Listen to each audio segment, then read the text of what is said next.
আসসালামু আলাইকুম। আমি মোহাম্মদ মাইদুল ইসলাম, কুড়িগ্রাম জেলা থেকে এসেছি। আমার দাবি হচ্ছে, আমরা দীর্ঘদিন থেকে যে নির্বাচন বিষয় নিয়ে যেটি উপলব্ধি করতে পারতেছি, যেখানে ভোটারের জন্য অনেক কোটি কোটি টাকা খরচ করা হয়, কিন্তু ভোটাররা ঠিকমতো উপস্থিত হতে পারে না, কারণ তারা বিভিন্ন কর্মস্থলে থাকে। যেগুলো কেউ গার্মেন্টসে চাকরি করে বা কেউ চাকরি করে এবং কেউ বিদেশে থাকে, যে কারণে তারা ঠিকমতো ভোট দিতে পারে না। সেই প্রেক্ষিতে অনেক চিন্তা ভাবনা করে একটা জিনিস উপলব্ধি করে প্রায় 1 বছর আগে আমি ভিডিও প্রকাশ করেছি, যেখানে উপস্থাপন করেছি যে মানুষ যেন ঘরে বসে ভোট প্রদান করতে পারে এবং শান্তিতে এবং নিশ্চিন্তে ভোট প্রদান করতে পারে, যাতে 100% ভোট নিশ্চিত হয়। এই প্রেক্ষিতে কিছু নির্দেশনা উল্লেখ করেছি, যেখানে কোনো লাগবে না কোনো ভোটার কেন্দ্র, ব্যালট পেপার, ইভিএম বা পুলিং এজেন্ট, যেখানে একজন প্রার্থী কোটি কোটি টাকা খরচ করে পুলিং এজেন্ট রাখে, লাখ লাখ টাকা এখানে রাখে। এরপরে আপনার নির্বাচনী প্রচারণা যে অনেক ব্যয়বহুল করে থাকে, সেক্ষেত্রে এই ইয়েটা থাকতেছে না।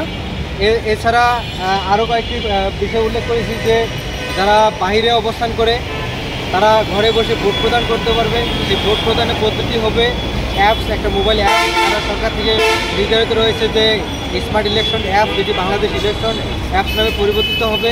আর হচ্ছে মোবাইলে যারা বাটন ফোন আছে অথবা ইন্টারনেট কানেকশন ছাড়া *1055 ডায়ালের মাধ্যমে ভোট প্রদান করতে পারবে।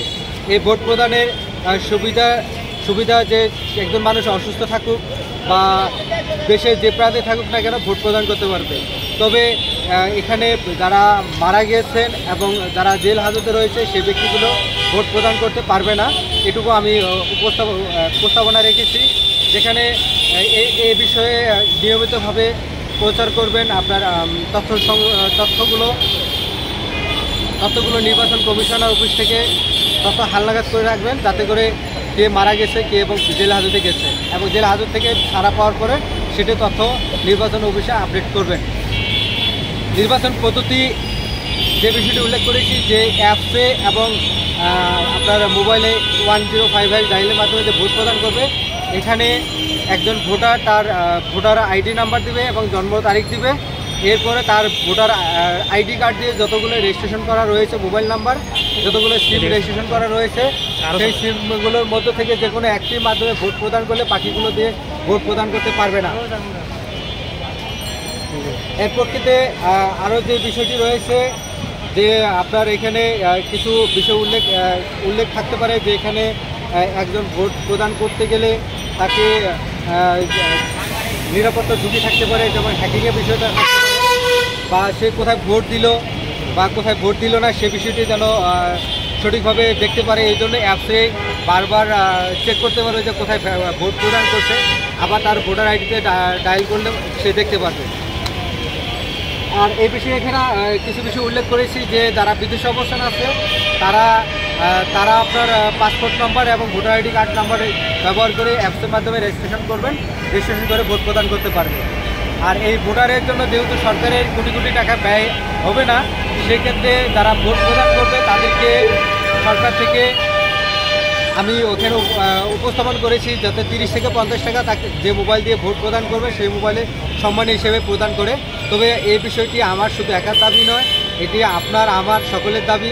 এই বিষয়টি যত প্রচার হবে, জনগণ তত জানবে এবং জানার মাধ্যমে জনগণ দাবি আদায়ের জন্য সচেষ্ট হলে সরকার পক্ষ থেকে একটি সুষ্ঠু ভোটের ব্যবস্থা করবেন। এই নির্বাচন নিয়ে যেহেতু দীর্ঘদিন থেকে চলে আসছে যে উত্তেজনা, সেই উত্তেজনা লাঘব হবে। সেই প্রেক্ষিতে আমি আমার দেশের মানুষকে এবং প্রবাসী যারা রয়েছে এবং মিডিয়া কর্মী যারা রয়েছেন, তাদেরকে আমি অনুরোধ করব যে আপনারা যত বেশি প্রচার করবেন, সবাই জানার প্রেক্ষিতে এই নির্দিষ্ট দাবি, একটা ভোটার মৌলিক অধিকার, সেই দাবিটি সবার পূরণ হোক।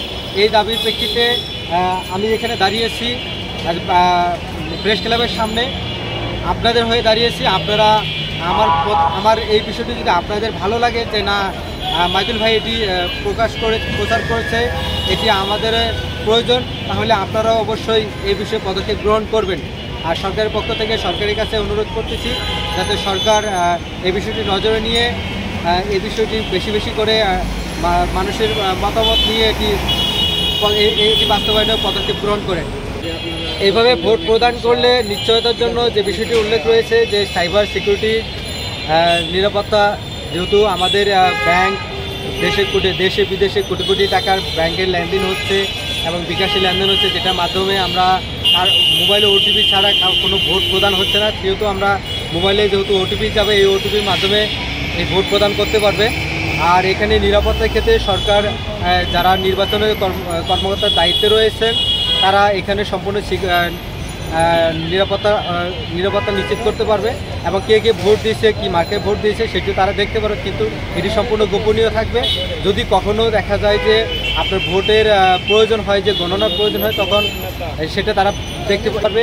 এছাড়া আরেকটি হলো যে আমরা যখন ভোট প্রদান করলে আমরা দেখতে পারবো যে আমরা কাকে কে ভোট দিলাম, এবং এটি আমরা অ্যাপসে বা ডায়াল করে, যেই *105# ডায়াল করে অথবা অ্যাপসে যতবার আমরা একবার ভোট প্রদান করলে যতবার আমরা আরেকবার ট্রাই করব, সেখানে আবার একই দেখাবে যে আমরা যাকে যাকে ভোট দিয়েছি সেই বিষয়টি দেখা যাবে। আর এটার জন্য নির্বাচনে যে আপনার পরিচালনার জন্য গ্রাম পর্যায় পর্যন্ত আইনশৃঙ্খলা বাহিনী এবং যারা নির্বাচনে যারা দায়িত্ব থাকবেন এখানে তারা টহল পরিচালনা করবেন এবং এর জন্য একটা হেল্পলাইনের মাধ্যমে, যে জরুরি হেল্পলাইনের মাধ্যমে সহায়তা প্রদান করবে। কোথাও কোনো বিশৃঙ্খলা দেখা দিলে সেখানে তারা পদক্ষেপ গ্রহণ করবে। তো এখানে কোনো নির্বাচন প্রার্থী কারো কাছে ভোট চাওয়ার প্রয়োজন হবে না। তা ভোটের দিন অন্ততপক্ষে তারা ঘরে বসে নিজের ফলাফল দেখতে পারবে। এই হলো সিস্টেমটা। ভোট প্রদান করলে যে সিকিউরিটির ক্ষেত্রে অনেকে চিন্তিত থাকতে পারেন যে আসলে তার নিশ্চয়তা কী। যেহেতু আমরা মোবাইলে সিম কার্ড ব্যবহার করি, আমরা মোবাইলে কথাবার্তা বলি, টাকা লেনদেন করি, বিকাশ, নগদ বা আরও যেগুলোর ফাইন্যান্সিং অপশন রয়েছে, টাকার অপশন রয়েছে, বা আরও অনেক সেক্টর রয়েছে যেখানে নিরাপত্তা ওয়েবসাইট, সরকারি অনেক ওয়েবসাইট রয়েছে যেগুলো নিরাপত্তাভাবে পরিচালনা করতেছে। সেই প্রেক্ষিতে এখানে যেহেতু আমরা মোবাইলে কল হিস্ট্রি আমাদের মোবাইলে দেখতে পারি, বা বিকাশ অথবা যে হিস্ট্রিগুলো আমাদের মোবাইলের মাধ্যমে দেখা যায়, সেম সিস্টেমে আমরা হিস্ট্রি নিজের ভোট প্রদানটা অন্তত নিজে দেখতে পারবো। তবে এখানে নির্বাচন কমিশনের যারা দায়িত্ব থাকবেন তারা নিজেরাই দেখতে পারবে, কিন্তু এটা গোপনীয়তা থাকবে। শুধুমাত্র কে ভোট প্রদান করছে এটা দেখানোর প্রয়োজন থাকবে না। তবে কতগুলো ভোট দিয়ে কত টাকা ভোট দিয়েছে, যেটা আমরা এক্সেল শিটে যেভাবে আমরা কে কোন মার্কা বা কী মার্কে ভোট প্রদান হয়েছে সেটা আমরা আইডেন্টিফাই করতে পারি, সেম সিস্টেমে এখানে আইডেন্টিফাই করবে এবং এখানে নিরাপত্তা থাকবে। এ থেকে আমি আত্মবিশ্বাসী সরকার এই বিষয়ে পদক্ষেপ গ্রহণ করলে অবশ্যই 100%ভাবে একজন সাধারণ জনগণ তার ঘরে বসে ভোট প্রদান করতে পারবে। এ বিষয়ে আমি ভিডিও প্রকাশ করেছি, যেটা আমার আইন কানুন পেজ এবং ইউটিউব চ্যানেলে গল্পে গল্পে পথ চলায় ইয়েতে একটা ডেমো আকারে প্রকাশ করেছি। এখান থেকেও কিছুটা মানুষের ভোট প্রদানে উৎসাহিত হবে। এছাড়া আরও সরকার থেকে নির্বাচনের বিষয়ে যদি নির্বাচনে ভোট প্রদান কীভাবে হবে সে বিষয়ে ট্রেন আপ করলে আরও বেশি গুরুত্ব প্রকাশ পাবে।